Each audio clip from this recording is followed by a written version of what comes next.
Huwag na nga ulit kayong magtaka dahil nga may bisita nga ulit tayo. Hello mga katita, kamamshi!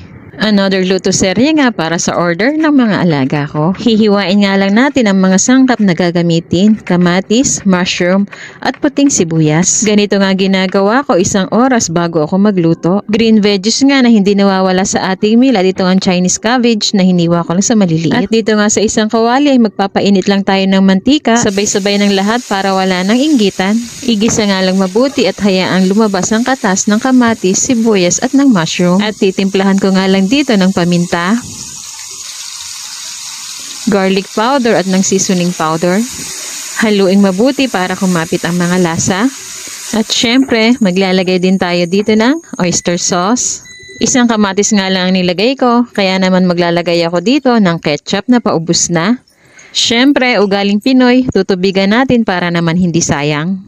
Ilagay nga tayo ng ketchup para nga mabalanse yung tamis ng lasa at asim ng kamatis. Gagamit pala ako dito ng chicken broth para naman sa gayon ay hindi dry ang ating risotto. Yes, risotto nga ulit ang request ng alaga ko dahil nga nagpa-adjust sila ng kanilang mga braces. Mas gusto nga nila itong kainin kaysa nga sa lugaw dahil ayaw na ayaw nga din nila ang lugaw. At pagka nga ganito magpapa-adjust sila ng kanilang braces ay aabisuhan na talaga nila ako kung anong gusto nilang dinner. At para nga sa mga alaga akong teenager, ang plain rice nga ay boring para sa kanila. Kaya nga kung makikita nyo nga minsan sa mga cooking video ko na ang kanin nga namin dito ay nag-explore naman talaga sa iba't ibang recipe. At hindi nga rin nila gusto ang mga Chinese food. At talaga naman nung araw na to nagkataon uli na nandito na naman ang kaklase ng alaga ko. Binulungan nga ako dito ni Bunso na damihan ko nga daw ang kanin. Abay mukhang mawiwili pa nga talaga pag ganito ang hinihain ko.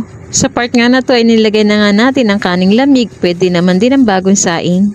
Malapit na nga ding maluto ito at iluluto nga lang natin to sa mahinang apoy. Hindi ko na nga pinakita sa video pero bago tayo magluto ng risotto ay nagayak na nga ako dito ng roast chicken. Asin at star anise nga lang ang pinantimpla ko dito. Hindi ko na nga binabago ang mga pampalasang nilagay dito dahil pag may nagustuhan silang pagkain ay yun na nga yung inuulit-ulit kong gawin. Baka kasi pag binago ko pat hindi nila nagustuhan ay masasayang lang. Magtataka nga bakit na iba yung lasa. Dito nga sa part na to ay naglagay ako ng pampakilig sa aking mga alaga. Ganito nga yung gusto nila, yung maraming cheese.